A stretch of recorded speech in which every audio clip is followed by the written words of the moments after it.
Bonjour à tous, au menu de ce vendredi, le retour de la marque MG en Europe et les prix de l'Opel Grandland X hybride rechargeable. Mais avant cela, voici la toute nouvelle Chevrolet Corvette C8.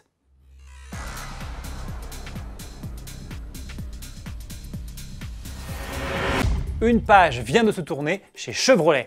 Le constructeur américain a dévoilé sa Corvette de 8e génération et celle-ci adopte une architecture à moteur central arrière, une première pour une Corvette de série. Cela a évidemment des conséquences sur le style de la voiture, avec notamment un habitacle avancé de 42 cm et donc une proue raccourcie. Parallèlement, la sportive gagne du muscle avec des prises d'air géantes sur les flancs et un arrière plus impressionnant que jamais où l'on retrouve non plus une quadruple sortie d'échappement centrale mais de doubles embouts déportés de chaque côté du véhicule. Les changements sont également majeurs à l'intérieur avec un habitacle plus enveloppant, une instrumentation désormais 100% numérique et un nouveau volant à mes plats. Deux coffres sont également au programme, un à l'avant, l'autre à l'arrière, pour un volume de chargement total de 357 litres. Enfin, côté moteur, Chevrolet reste fidèle à son V8 atmosphérique de 6 litres de cylindrée. Dans la C8 de base, ce dernier développe une puissance de 495 chevaux qui est envoyée aux roues arrière à l'aide d'une inédite boîte automatique double embrayage à 8 rapports. Des déclinaisons plus radicales compléteront la gamme par la suite. La production doit elle débuter en fin d'année.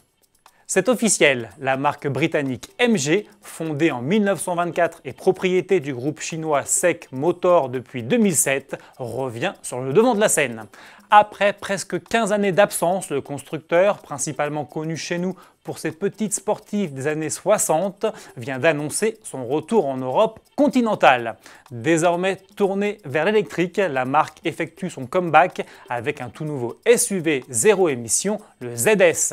Au menu pour ce dernier, un moteur de 143 chevaux et une batterie lithium-ion de 44,5 kWh qui peut être rechargée à 80% en seulement 43 minutes.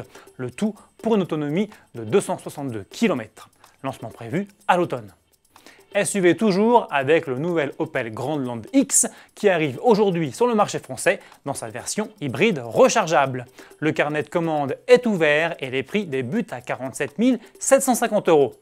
Uniquement disponible en finition haut de gamme Elite et Ultimate, le modèle est plutôt bien équipé puisqu'il reçoit deux séries d'éjantallage 19 pouces, une climatisation automatique bizone, un écran tactile 8 pouces, un système GPS ou encore un haillon motorisé avec ouverture main libre.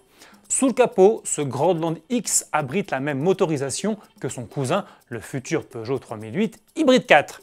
Il associe donc le moteur 4 cylindres essence 1,6 litre PureTech de 200 chevaux et deux moteurs électriques pour une puissance combinée de 300 chevaux. Transmission intégrale, boîte de vitesse automatique à 8 rapports et batterie lithium-ion de 13,2 kWh sont aussi au programme pour une autonomie de 52 km en tout électrique, une consommation de 1,6 litre au 100 km et des émissions de CO2 de 36 grammes par kilomètre. Bon week-end et à lundi!